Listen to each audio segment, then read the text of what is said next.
Dr. James Prochaska and Carlo Di Clemente have developed a model to illustrate the different steps a person needs to take in order to make a change. This model helps us to more clearly identify the stages and define the appropriate interventions. In turn, this will motivate the person who wants to make a change. The stages of change also help us understand the person during their journey. Note that there's no set time period for each stage. That is, clients can go through several stages very slowly, and others so quickly that it seems as if they were going through these stages simultaneously. Each recovery is different. There is not just one way. Yesterday, you told me about your family, school, and your teenage drug use. I had gotten to my accident. I had a head injury. My drinking had become a way to fill in the gaps, an excuse for my behavior. At first, I didn't need to use every day, but I needed it to be with others. It's like I've been someone else since the accident. I quickly became tolerant of alcohol, and then I turned to pot.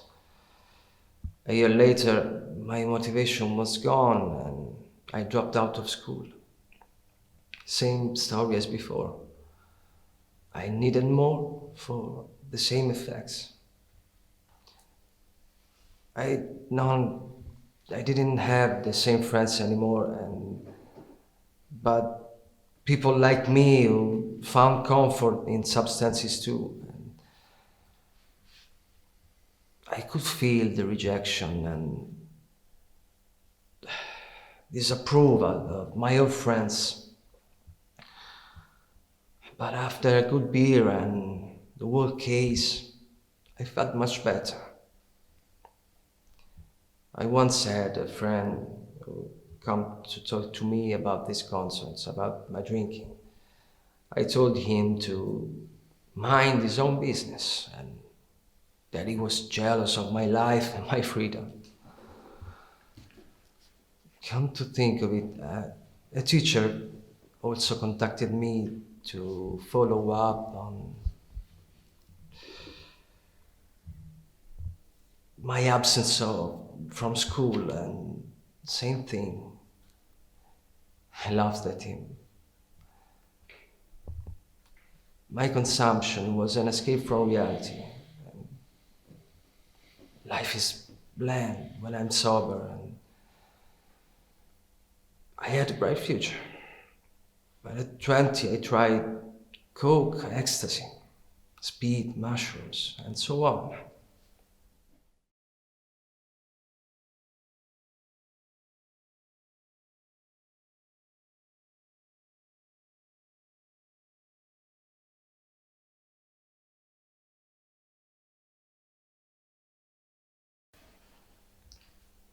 The other drugs got me going. Then I realized that my lies were getting out of hand. I was having a hard time finding myself in the truth.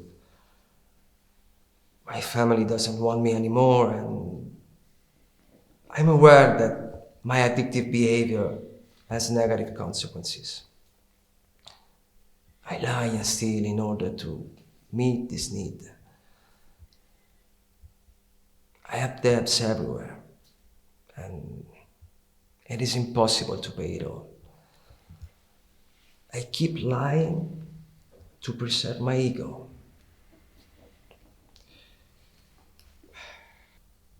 At that time, I was aware of my problem and could not continue this path for all of my life.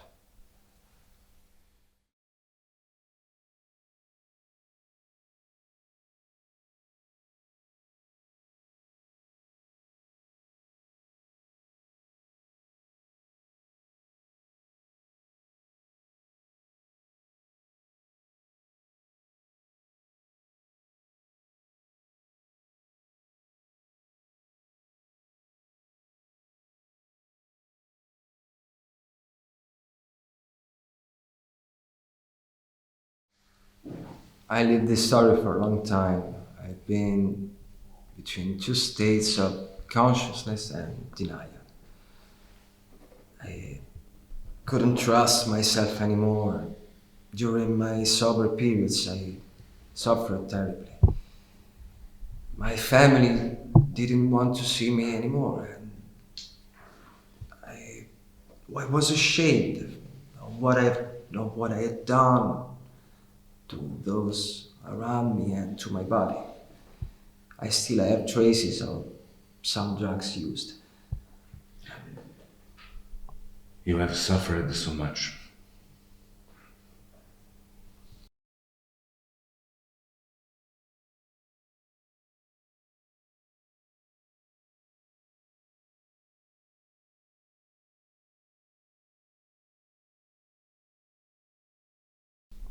At one point, I was tired of not having a stable relationship. I felt like I was lost and didn't know myself anymore. What did I have? No family, no friends, nothing. Then I realized I didn't want this lifestyle anymore. I wanted to change. I found the number of health services and I could tell them I, that I needed help. They told me that I called the wrong phone number, so I gave up.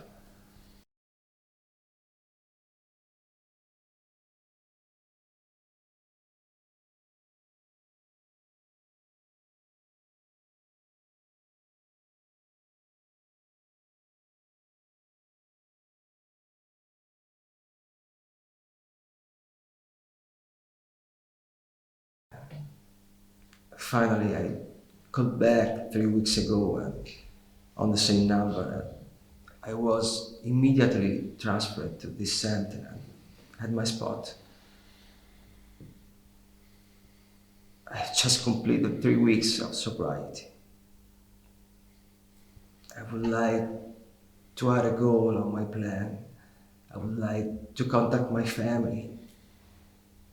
I need to bring them into focus.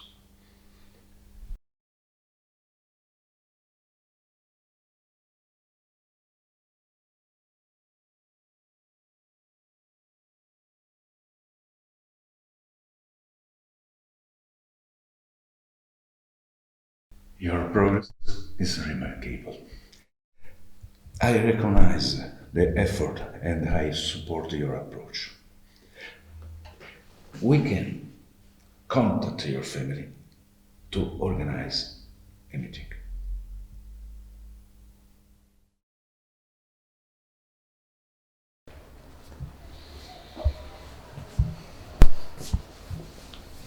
Here are the phone numbers and appointment for your next follow-up.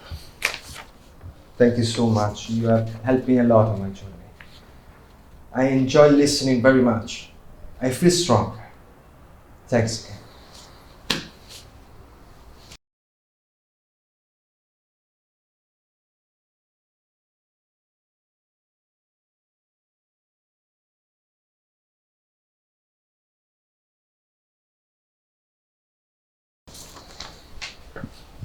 I'm aware that I'm not immune from relapse, but I feel ready to face the daily grind. I know my resources and I know what to do when in doubt.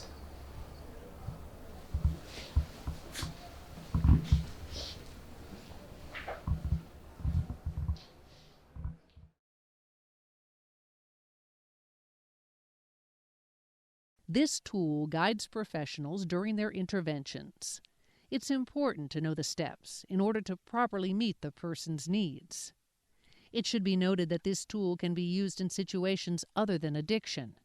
Anyone who wants to change a behavior or a habit can follow these steps.